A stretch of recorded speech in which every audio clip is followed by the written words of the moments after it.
Welcome back to the Act Two podcast, a podcast for the real-life working screenwriter. I am Josh Hallman. Tasha is not here. I'm looking at two people right now, and it's just strange. As I was doing that, we brought in two very big guests, Hall of Famers of the Act Two podcast. Would you guys like to introduce yourself?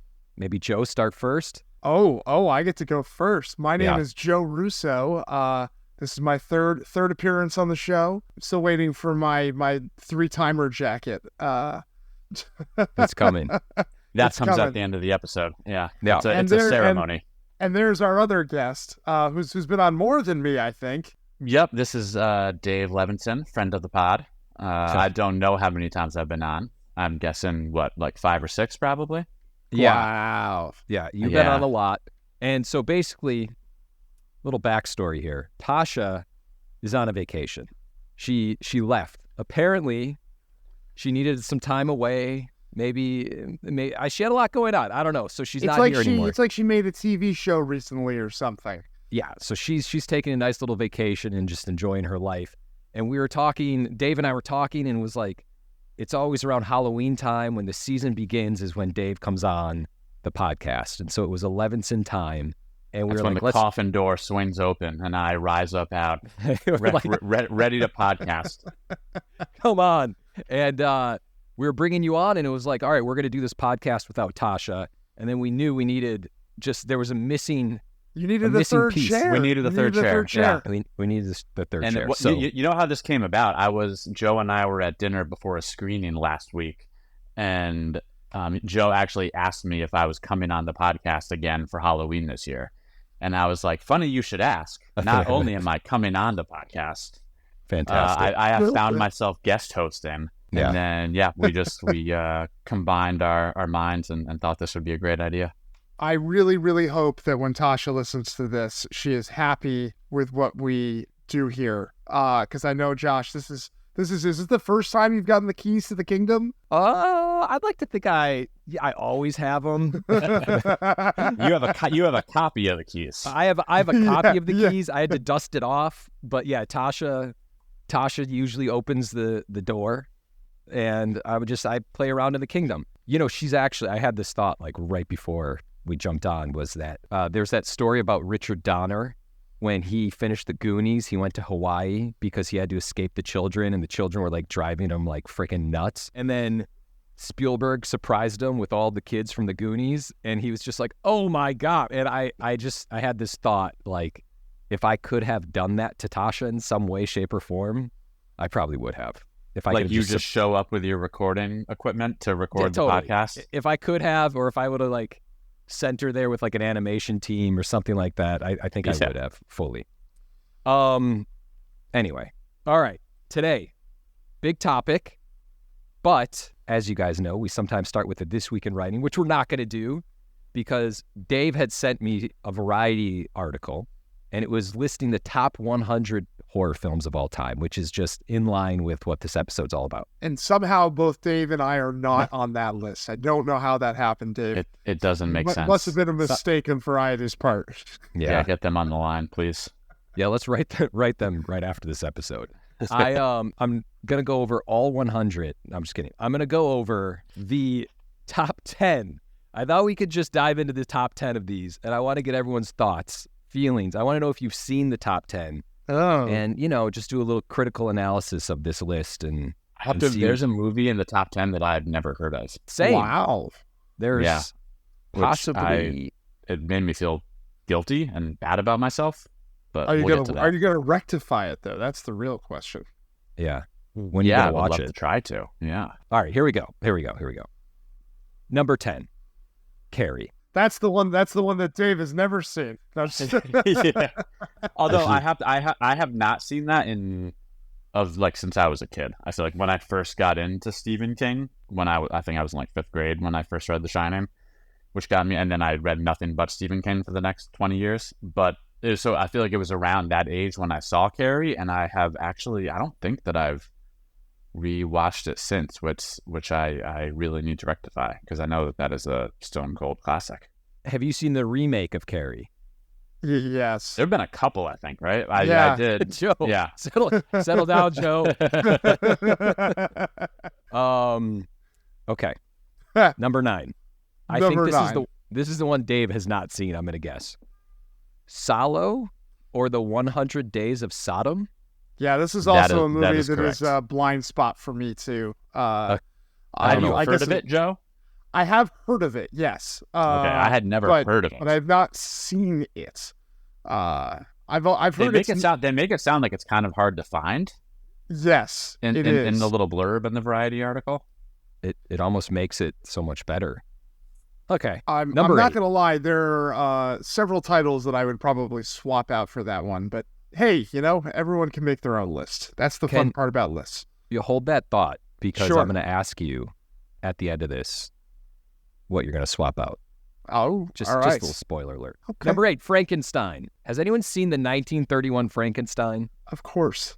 Yeah. Same. Also, when I was a kid, I think. I actually wrote a paper on Frankenstein the novel and all of the movie adaptations in college. Oh, damn. Comparing them. Yeah. Oh, yeah. You're kind of an expert. I love Frankenstein. Basically, the whole thesis of the paper, though, was why Young Frankenstein was the best adaptation of Mary Shelley's Frankenstein. Oh my God. Maybe next year we'll have you on talking about that for the Halloween episode. Dave, you're out. That sounds. I'll bow out on that one. What would be really funny if I could actually dig up that paper. I think it's on a dead Dell laptop somewhere in a trash bin. But anyway, Number funny, 7. But when I think about, sorry, Josh, just when I think about Frankenstein, sometimes I wonder how many scenes that I'm thinking of in my head are actually from Young Frankenstein. Young Frankenstein, yeah. Yeah.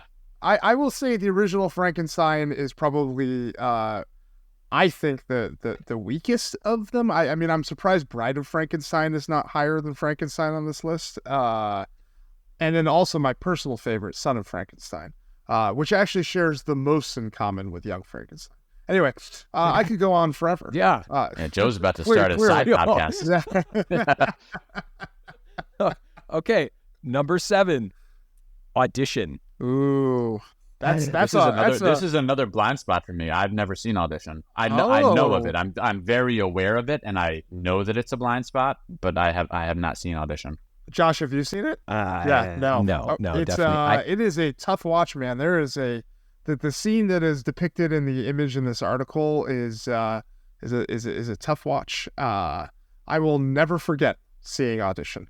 Really? Yeah. I feel like that's basically what I've heard about it, and I don't know if that has stopped me from seeing it and why it remains a blind spot, but yeah, it sounds like a challenge.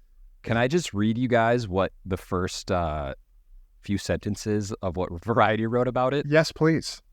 It's no secret that a great many horror films are rooted in the depiction of male rage against women. You don't see that reversed too often, but it would be no exaggeration to say that Takashi Miike's ultra-violent thriller is the Citizen Kane of visionary sadistic feminist revenge fantasies. Excellent reading, aside from the butchering of Miike-san's last name. I'm gonna AI that out. Is that don't tell Tasha. Don't tell Tasha. I was reading it in real time. What is that accurate? It's the Citizen Kane of female revenge. I mean, it's not that. I mean, there is a gloriously long torture scene at the end of the movie of where horrible things are done to the male character in the movie. So it sticks with you. Literally, things get stuck into him and it sticks with you. So, Jesus. Okay. Number 6, Night of the Living Dead from 1968. It's classic. Yeah. Can't argue with that one. 15 years ago today, I saw the movie on the big screen at the International Horror and Sci-Fi Film Festival, and my wife and I got to meet Barbara. They're coming to get you, Barbara. Really? Yeah. I actually that popped sounds up on like my a cool experience. Yeah, popped up on my Facebook memories this morning. Oh, that's how you knew. I was going to ask. How the hell did I remember that? Why do you remember that? Well, I have this journal, Josh, where I just keep track of these things I did in October. Yeah. Okay. I know number 5 is one of Dave's all-time favorite movies. I just do from too. knowing Dave. Rosemary's Baby. Small anecdote. I actually met Dave Levinson when I was a development exec because I read his spec screenplay that was inspired by Rosemary's Baby. Yeah, that was the Josh. Can you Can you tell us the title of that screenplay? Friend Test. I know exactly what it is. Was this something that went through writers group? Can you wait? What is it? Oh my God! This is oh my God! The Hill. What's funny about The Hill is I could probably tell you character names of The Hill. I could tell you I remember The Hill very well. Dude, where is The Hill, by the way? Kicking around. Kicking around. Yeah. All right. But yeah, Rosemary's Baby is one of my favorite movies of all time. I think that I had it number 2 maybe on last year's episode when we did our top 5 favorite horror movies. Oh, that's right. I think I had it at number 2. Okay. All right. Well, number 4, Jaws. I mean, can't argue with that. The big debate about this is Jaws a horror movie? Right. That's always the conversation that comes up with Jaws. I think it is. I'm a staunch defender that Jaws is a horror movie, and the fact that it's on this list was very good validation. I sent it to several people to rub it in their faces. So Joe, I know that you make that argument all the time, and so when I saw Jaws at number 4 on this list, you were the very first thing that I thought of, and I was like, redemption. I love that one of my for Joe. I love that one of my Twitter bits makes people think of me when they see stuff like this. That's very funny to me. Can I ask why is it a horror film, and why wouldn't it be a horror film? Well, so I think why it is it's a monster movie, right? Yeah. And literally Jaws is stalking them almost like a slasher. Right. There's a cold open where the naked girl gets killed by the monster, right? You're hooked in. There's jump scares with heads popping out of boats. All the tropes are there. But I think because the third act has such kind of an adventurous spirit to it, people want to take it away from horror and bring it over to like adventure and thriller.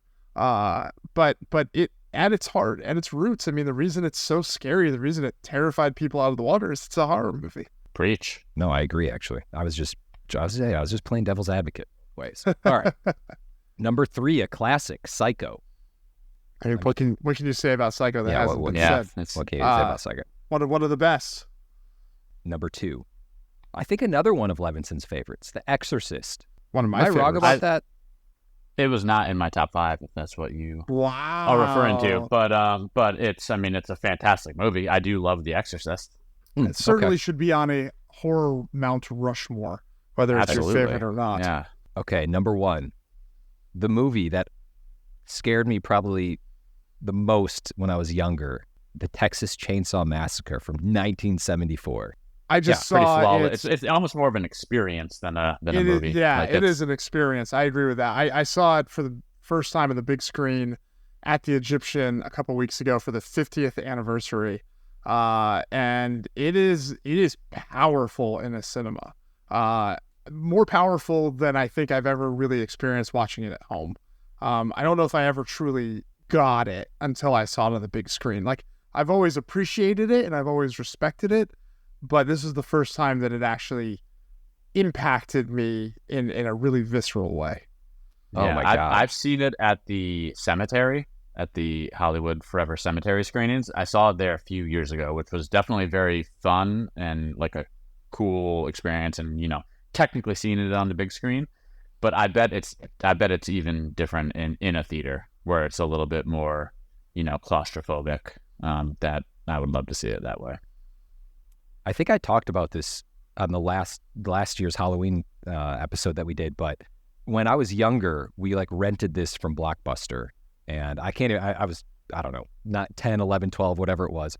And I remember being terrified watching this. And then my buddy and we read the back of it, and it said it was inspired by the murders of Ed Gein in Wisconsin, which is where I'm from. And we had to shut it off because I was like, holy shit. Because when you're a kid, you're like, he's here.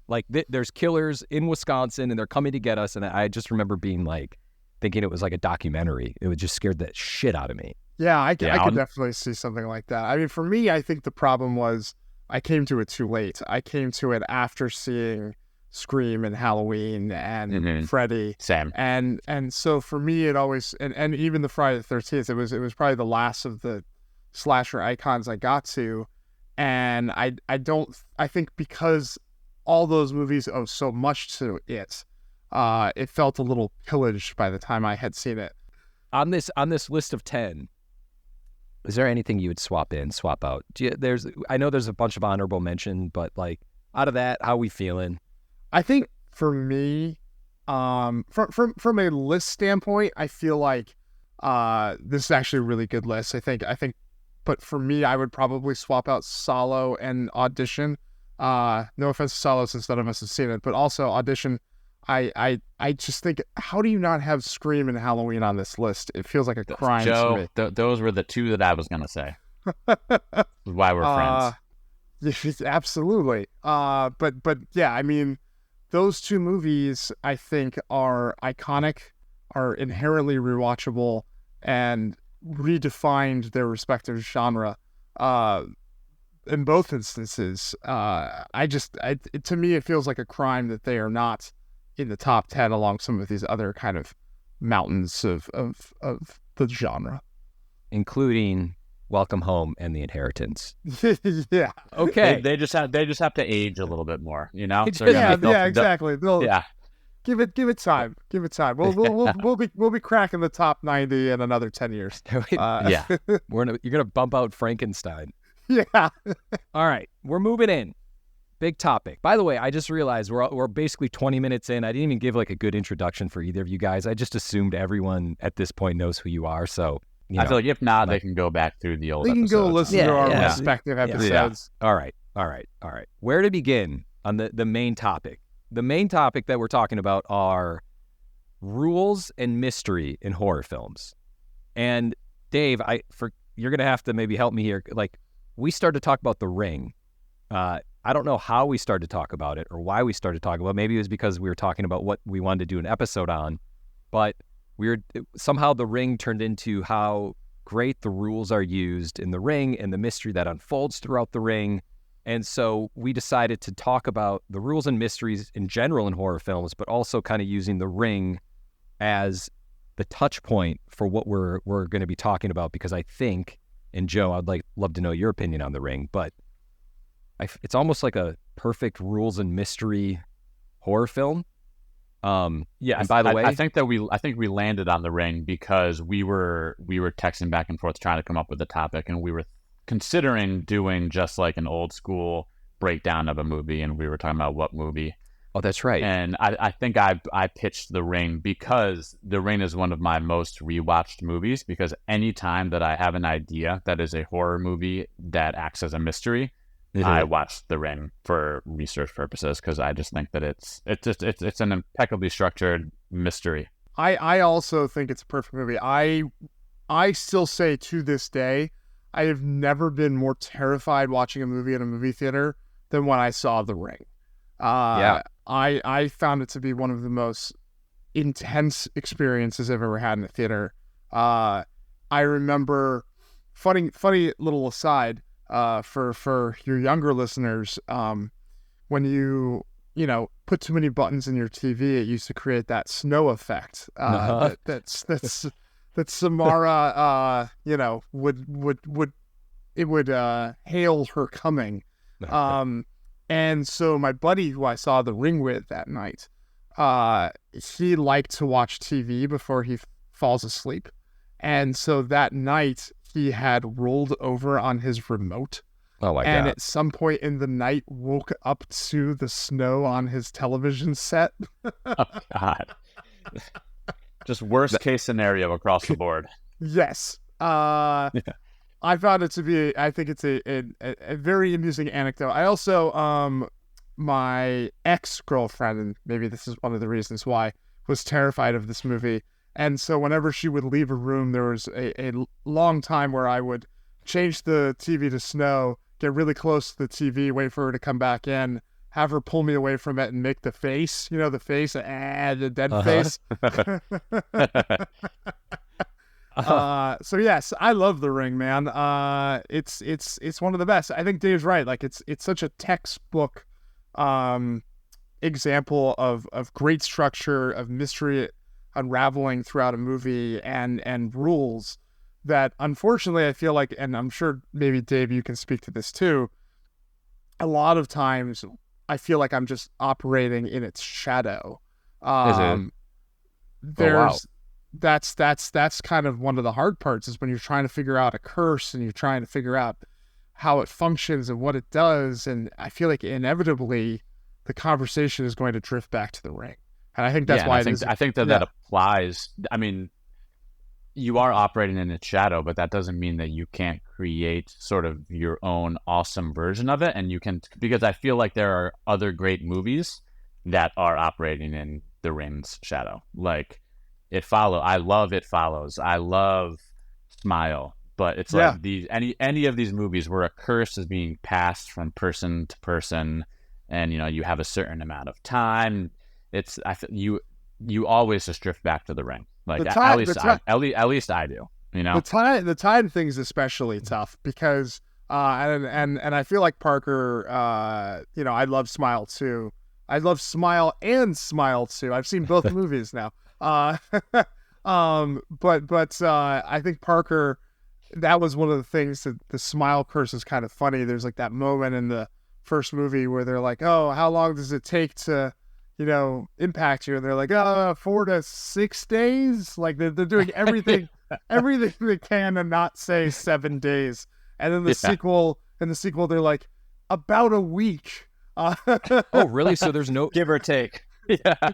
There's no defined time. No. What they ended up, they kind of fleshed out a little bit more in the sequel, and this isn't really a spoiler, but it basically says like, when the parasite's done feeding on you, that's when it will force you to kill yourself in front of someone else, right? And pass the curse on. So it's like the parasite, it's a trauma monster that feeds on your darkness.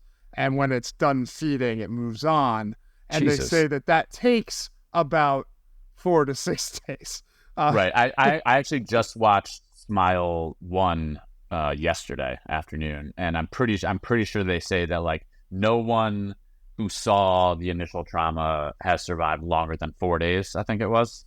Something like that. 4 to 6 days, except for the one guy who can reveal all the information. Another staple of these movies. Go ahead. To Smile 2, and no spoilers, but does it push the mythology forward?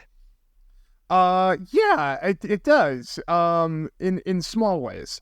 Okay. I think what I saw someone online make this comparison. I think it's kind of funny. They said Smile to Smile 2 is kind of like Evil Dead to Evil Dead 2, where like they're doing a lot of the same beats, but they're doing them in like bigger, creative, and different ways. So I think Parker kind of took the recipe for success from the first movie, and I think he really perfected it with this one. So The Ring, it's awesome. There's rules. You guys covered them. There's mystery. So I'm kind of jumping around, but this is what Dave and I were kind of talking about yesterday was over text, was like, there's like in that movie, there's layers of mystery. There's her trying to figure out the origin of the tape, and there's trying to figure out her like how to stop it. And it's so brilliant. And I feel like it maybe we'll touch on that, but it's just so perfect how that's done. One of the things the movie does that's really smart is the cold open, I think, is like one of the strongest cold opens in a horror movie, probably since Scream. It's basically, it's two young girls in a house alone at night, and they pitch it as an urban legend, like, hey, have you heard about this videotape that kills you when you die? Right? And they lay out the rules so simply and succinctly, and then the whole scene pivots when, one of the girls is like, I actually saw it, right? Mm-hmm. It's a great, like, you could cut that out and it would just be like a wonderful short film on its own. and it really just everything you need to know for the rest of the movie is kind of just so brilliantly and cleanly laid out. I'm almost in awe of it every time I see it. The thing that I love the most about how the mystery unfolds is how visual it is, because a lot of time, and I rewatched the movie last night, and there is a good amount of like close-ups of like newspaper articles that she's reading, which is a little bit less, visually interesting. And I feel like a lot of movies lean on that, but what The Ring also has is like you have this VHS tape with all these horrific images that have no context. And so Naomi Watts, as she's trying to uncover the origins of this videotape, is basically just going like image to image, like what is this image, investigates it, and then that leads to the next one, and then it's like, how do all of these weird, creepy images come together and create this grander puzzle that then, of course, leads her to Samara and her family. But it's just like, it's so brilliantly visually driven.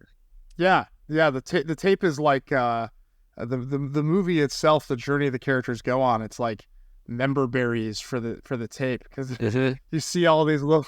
You see how all the little bits from the tape come to life. It's really just great.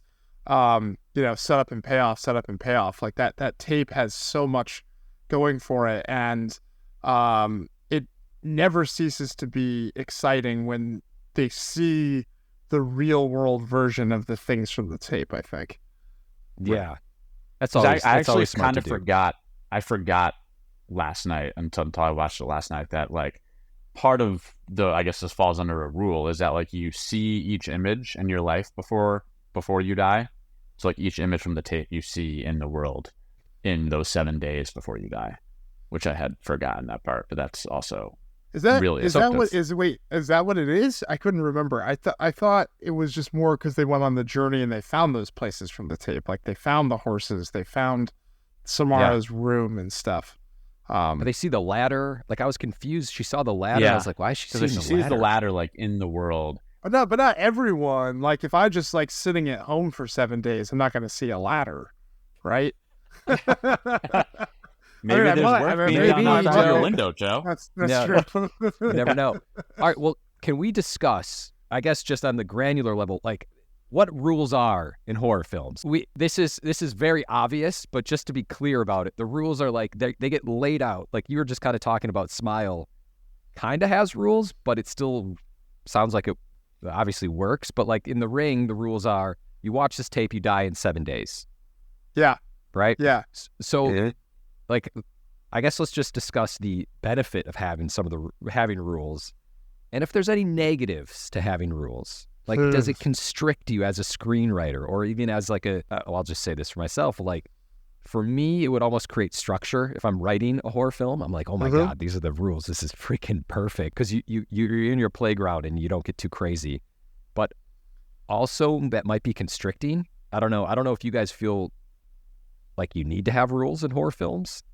I think it's important because it works as a framework and sort of gives an air of, I guess, reality to something that is probably quite, supernatural and not real. It's like without rules, anything can happen, and then that can just kind of get messy, and you can poke holes and whatever. So I think that it's important to have like as a sort of foundation and framework, but it can also be kind of a frustrating house of cards, because like you come up with these cool rules, and then you might a couple days later come up with like, a really cool set piece or idea to throw in the script, but then it's like, fuck, that just like undoes this many levels of the rules that I just created, and you have to like, do you pigeonhole it in? I'm going through this right now. This is like a really well timed episode because I'm early on in the process. Me too, dude. Yeah. Me too. Yeah, I'm trying to break this idea, and I'm basically in the weeds coming up with the rules right now. So yeah, it's frustrating. I think it's frustrating when it bumps up with what you need from your characters and your story emotionally. I think that's usually where the rubber hits the road, and then you're like, fuck, but I have these rules and I can't bend them to make the story fit my will, right? But I think what rules do provide is you basically make a deal with the audience, right? You say, this is the game we're playing, right? And so to me, that allows the viewer to go through the movie with the characters, knowing what can happen, and what might happen, and ultimately what will happen. And then there's also the fun of you establish the rules, and if you do it right, maybe you can even pull the rug out from the rules at the end and surprise the viewer even more. So there's a sense of satisfaction, I think, in the storytelling that comes when the rules kind of hit in the way you want them to. I think that's why, even though Smile has a downer ending, spoiler, it's satisfying because basically Parker took this character through this curse where she saw someone kill themselves. The curse passed on to her. She was terrified by this demon for 4 to 6 days. And ultimately it subsumes her in the way that at the beginning of the movie, Parker laid out the rules. And so it's satisfying, even though our main character gets got at the end. And I think The Ring does the kind of the opposite, right? Because we see our character beat the curse, but she doesn't beat it in the way that she thought she did. And the curse is still ongoing. So that is dark in its own way, but satisfying because we thought the character outsmarted the curse, but the curse outsmarted us and the character. So there's a lot of fun things that I think, a lot of benefits that come from laying out these rules with the audience in terms of just storytelling. Even something like The Sixth Sense, which isn't necessarily a curse movie, but it obviously has a function of a twist ending. Yeah. There are rules. If you go back and you watch that movie again, you never see Bruce Willis interact with anyone else other than Cole. So we watch the movie completely buying into the idea that, oh, he's a therapist, a child therapist, and he's just working with this young boy. And it completely washes over us the fact that, spoiler, he's dead. Damn, Joe. But I know I ruined The Sixth Sense. Sorry, guys. 25-year-old movie. But the point being, when you go back and you look at it again, you realize Shyamalan was playing by a very specific set of rules, and that's why the twist works and still holds up to this day. It's like startlingly obvious when you go back and rewatch that movie that Bruce Willis never interacts with another human being.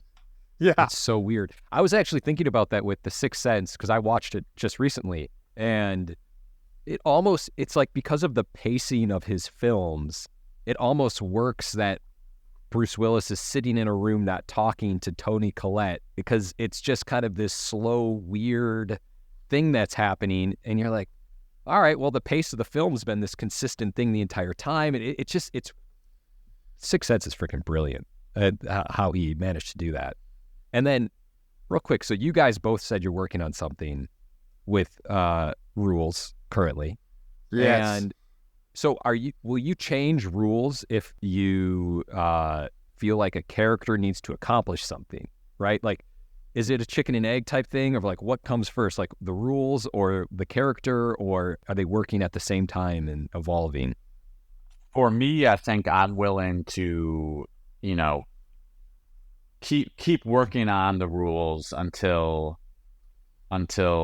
the character's needs from like a thematic standpoint are met. Because I think that ultimately that's the heart of the movie. That's the emotion of it is what people hopefully are going to remember. And so for me, it's like the character story has to come first. And so the rules have to sort of service that in the best way that they can. Joe, do you feel the same, or how do you approach it? I feel the same. I think this is one of the I have a project that Dave read the first draft of last fall, and as we've been working with our producer, who is a powerhouse in the horror genre. Getting notes from him and from his executives, we have had to change and adjust what the rules can be and how they can work. And I think the reason sometimes it can be frustrating, the rules, when you're working and trying to refine them, is because you do have to continue to try and find a marriage between the rules and the characters and the theme. And it's like it's a push-pull thing. And eventually you hit that right equilibrium and that right balance, and you hope for something as clean as the Ring and Smile and It Follows. That's I think those are the goals.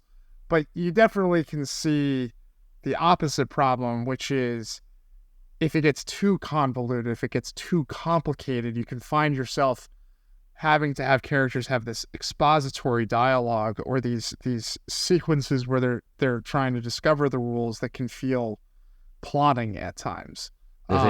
And so it's really just trying to find the best balance of those things so that the audience feels like, as you're unraveling, I think the other side to this conversation is mystery. As you're unraveling the mystery behind these rules and this curse and this haunting, they feel just as engaged as the characters are.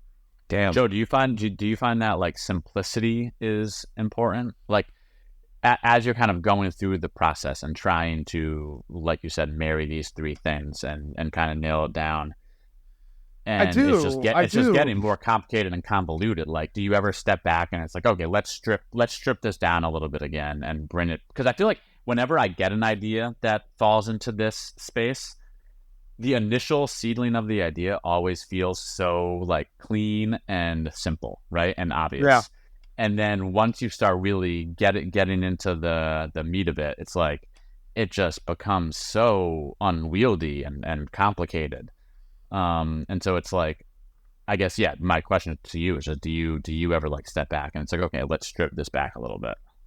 We're all the time, and you know, we're on draft 3 of this project. So in this one in particular, it has been, we have a very big mythology, a very big supernatural mythology we're working with, and we also have several characters who get impacted by this curse over the course of the movie. So sometimes we think we've come up with something clean and cool and interesting, and then we're like, but like the timelines of when the characters get cursed, it fucks the whole thing up, you know, and like we have to go back to the drawing board. I think that is the hard part about living in, that's why I said I feel like I live in the Ring's shadow, because the simplicity of the Ring or It Follows, the lack of like the fact that they are so clean and concise, sometimes you realize, God, the easiest way to do it would just be to do the Ring, but then you're just doing the Ring. And you have to find your own way into the rules and your own mythology. And I think that's really where the rubber hits the road. And that's, it is not easy. But like I said, I think when you figure it out, and the movie is functioning by that logic, I think it's easier to lay the emotional beats over that, I think, than try to conform the emotional beats to the logic of the rules. It's interesting you bring up the simplicity, and we'll definitely get into the mystery of stuff, but I was thinking of the same thing. I was like, what is a simple rule set? And I don't know if this is necessarily a direct rule set, but I was thinking of Nightmare on Elm Street and the Freddy movies, where it's just so simple of like, oh yeah, you just can't fall asleep. And then like you're just trying to stay awake, and it's so clean and it makes so much sense. It's just beautiful how clean it is. And I also another simple one. I agree with that wholeheartedly. Like I love A Nightmare on Elm Street. I also did for this project that I'm working on. I did my own breakdown, like scene by scene of It Follows, and it's crazy how simple that movie is. It's so effective. I love that movie. I love it so much that I was surprised how simple it is. Like it's literally just if you have sex with a person who has this curse, then then the curse goes onto you, and you just have the curse until it kills you, or you have sex with someone else. The mean thing about it follows though is if that the person you pass it on to dies, it comes back. Then to it comes you. back to you. That's right. Yeah, that's that. I always thought that was right. I always thought that was like a brilliant addendum to that Interesting. kind of sexual chain letter curse thing that they were doing. The boomerang effect I thought was really interesting. Because you think you've passed it on and you're done, and then it's like, oh fuck, it's coming for me again. You're dependent on that person to not suck at surviving. Yeah. So, not to cut you off, Joe, but I'm pivoting into mystery because I think it's important. You're the host, baby. We follow you. Kingdom. All right. You're when Tasha's not here, you're the fearless leader. Yeah. Move over, Tasha. So I was actually, for some reason, I was just thinking, what are some like horror films without rules and that just have mystery? And this just came to me. I don't know why I didn't prep with this beforehand, but it was Scream. That there's not really a rule set in Scream, but it's a horror film, and it's just a mystery of like who's killing these people, right? Is there? Basically, my question was going to be just kind of like, and you kind of touched on this, but like the marriage of having like rules and mystery. Is one more important than the other? Like, I feel like you don't need rules in a horror film, but you do need mystery in a horror film. Does that make sense? It's interesting. I would actually argue that Scream does have rules, right? I would agree with Joe. Okay, sorry, Josh. All right. My bad. So, because like you think about like Tasha. Right? Because they make the phone calls. They have the voice modulator. They play a game essentially. They play movie trivia games with their right. So there are things that happen in the Scream movies that I would say are rule based, right? It's not a curse, you're right in that sense. It's not like oh gosh, I have 7 days to lift this curse from me. What do I do? But there are rules that the killer plays by. Just like Freddy has rules that he plays by. Just like I think Jason has rules that he plays by. Although I will say in regards to Scream that like I think the rules almost don't matter because I mean Ghostface is going to kill you whether you answer the question correctly or not, right? Has Ghostface ever let a victim off because they answered a horror movie question correctly? That's a really good question. I'd probably have to rewatch the franchise to know. So I'd like what happens to Kirby in 4? I mean, she survives, right? Oh wow! Doesn't she get the answer right? A deep cut, Joe. She gets stabbed though, doesn't she? I think she like manages to. I haven't seen the 4th one in a while, so yeah, I'd have to go back and rewatch. I just know she's in the 6th one, so she did make it. Yeah. Yep. No, I think that's fair. I mean, sure. They're at the end of the day, but it's definitely dressed up with rules for sure. Like it's I think it's heavily dressed up with rules because of everything that Joe was just saying. Yeah, and I think that's what makes Scream feel like Scream are those rules, are those you could almost call them tropes of that specific franchise too. I think almost every good horror movie I can think of though. There's usually unless it's a visceral experience like Texas Chainsaw where it's just like we just got to get the fuck out of here. Yeah. I think almost all of the good horror movies have some sort of mystery as to why is this house haunted? Where did my daughter go? Who is trying to kill me and why? How do I beat this curse? There's usually that's kind of where the meat and potatoes of a second act live. Is kind of pulling on that thread. I mean, that's. I know we kind of talked about this when we did the Inheritance episode a couple months ago, but I mean, that's essentially we did an Agatha Christie murder mystery set in a haunted house with a supernatural entity being the killer, and really the big hook is who is manipulating the supernatural entity and why, right? And so that's kind of how we laid the track out on that movie. And so as people are getting picked off one by one and the main characters are trying to figure out what's going on, it all kind of builds and boils to this confrontation at the end. And that's the engine, I think, that keeps that movie running. Yeah, I think my favorite horror films are the ones with mystery. Like I didn't realize until we were kind of doing this, but the visceral stuff, it's not for me. Like, it's not like what I want to watch. But if I'm watching like The Conjuring, for instance, like that's such an experience, and you're trying to, figure out the mystery or you're trying to figure out who is the demon and what does it want with this family and how do we stop the demon. I think that is inherently where like I said, the kind of meat and potatoes of the engine of a second act can go. I remember very, very succinctly a project that I was developing a long time ago with a director named William Brent Bell, and he did The Boy and The Devil Inside, and I remember there was someone finds something inside a grandfather clock, and he was like, "Oh, you should try to make it more of a puzzle where like they have to, turn a dial and I don't know, whatever, like and like open a hidden door to get to the thing." And I think about that a lot because I think that, again, it adds to the level of mystery. Like, what is, like, the fact that you have to go through these extra steps to get the thing makes the thing that they find inside it, whatever the MacGuffin is, inherently more interesting. And it just kind of furthers that mystery, that engine that's driving the plot.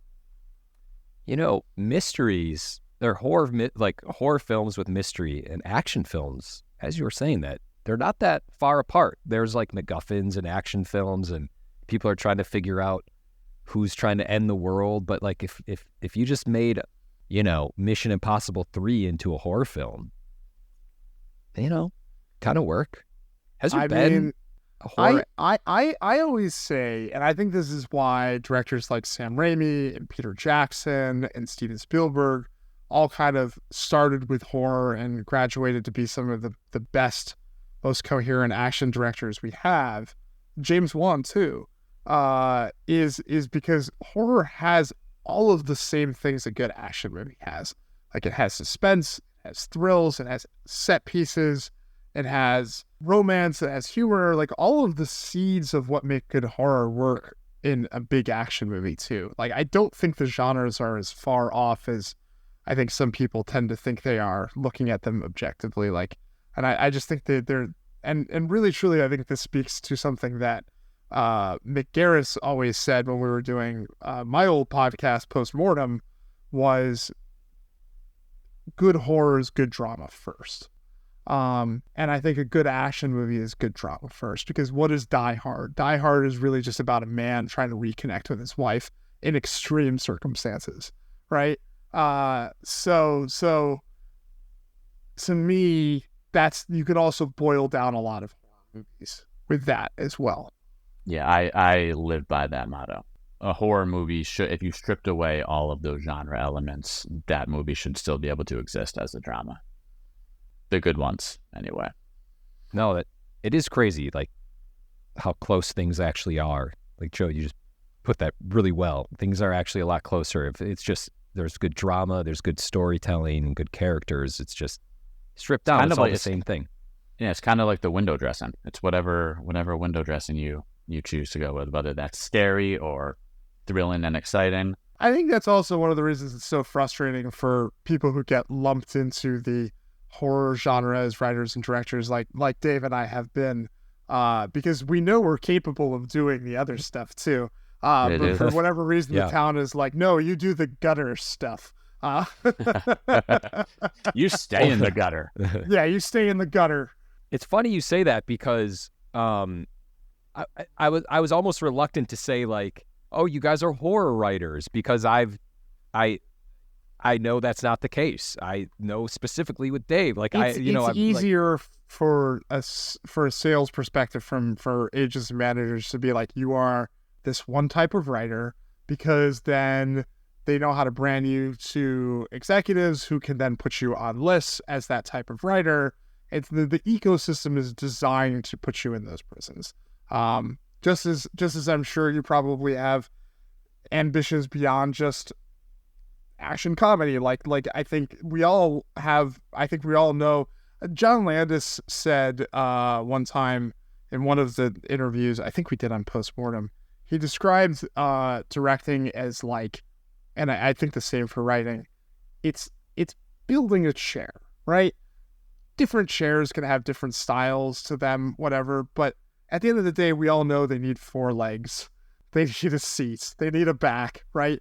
And we know how to build that thing. And so what the executives and producers don't get is that we all are capable of building a good chair. It's not that we're only good at this one type of thing. We can be good at different things as long as it's a chair. Joe, out of curiosity, have you ever tried to make or taken out a script that was just a drama or a comedy or something like well outside of the horror genre? I was just gonna ask that. So not that has been driven on a speculative basis by my reps. We mostly focused on horror and thriller stuff. But I've worked on projects with other producers that were more action oriented. Working on something that's a little, kind of lives in the political space right now with a producer. So I'm definitely trying to expand my wings a little bit and try different things. But I think that, you have to try to do that just so you don't get bored. I mean, I do find one of the hard parts about when I write too many horror things in a row is there is a formula to some of it. And yes, you have to try to find a way to beat the formula, but sometimes you get beaten down by the formula. And I do think that sometimes just expanding my wings and trying my hand at something else helps kind of make me refreshed when I come back to a horror thing again. Sure, yeah, kind of re-spark that creativity. Exactly. Okay. I just realized we've been going. I didn't. The time just flew, but I feel like you said some good things, Joe, that would feel like we could wrap up. But I do have like one more thing. This for both. Let's do it. What's the one more thing? I want to know your approaches to writing a horror film. I know that's a broad question, but like the best approach, meaning, do you start with the rules? Do you start with the mystery? I know I kind of brought that up, but like, what's your approach when you get an idea, you see an idea, and how do you kind of like turn it into a horror film? Dave, do you want to tackle that first? Well, it's a heavy question. It's a broad question. I feel like, strangely enough, over the last several years, my sort of bread and butter sweet spot has been more contained thrillers that are a little bit more grounded, where I have to rely a little bit less on rules. So yeah, the project that I'm outlining now is sort of my first foray back into like the supernatural horror space in several years. Dave specializes in Airbnb thrillers. Exactly. I have a very niche market. But so I think though, because of that, because I'm so used to, writing these movies that are like 3 or 4 people in a house, I really tackle developing these ideas from a place of character and really defining these characters and who each character is, what they want, the traumas that are, hanging over their head and haunting them, and then kind of creating the situation that can most prey on that vulnerability and bring their weaknesses out to the surface. And so, I mean, I think, that's kind of how I tackle contained thrillers. I think that can probably be used for more cursed supernatural horror, and to a certain extent. I'll let Joe speak on that. For me, I think we've talked about this before too, and I know that Tasha, who is not here, feels similarly. I think theme is very important. So for me, it's usually, I used to start with concept and work my way into those other things. And as I've gotten older and wiser and a little bit more experience, I hope, I tend to try to figure out what I want to say with a piece before I start building it out. So whether someone's approached me with an idea conceptually, or I've come up with an idea conceptually before I start writing anything, I try to figure out what I want to say with the piece thematically, and who are the characters that I can use to be challenged by that theme. And and then start kind of working my way out from there, building out from there. And inevitably, rules and scares are things I think that come as the net gets wider. But I think you got to know what you want to say with the piece, even before you come up with the rules, because I think the rules could ultimately define how the character's journey starts and ends, and that is inherently related to their arc and their theme. Yeah, I can tell you, like, on this piece that I'm working on right now that I'm trying to figure out, I agree that theme is incredibly important, and I try to bake that in from the start also. But on this current piece, I don't think that I had a really strong grasp on what my theme was. I just sort of had this cool concept, and I'll figure out the characters, and I'll create the rules. And as I'm trying to break it, I got through the first act, got through the second act, and kind of hit the third act, and all of a sudden it was like a light bulb just went on in my head, and I was like, this movie is about a father and a daughter who have lost themselves, and in their grief coming back, fighting each other again in the darkness. And then that caused just so many light bulbs to go off, and I just went back to act one, and you got to start from there, and that really sort of makes the movie. Guys, amended it. That was beautiful.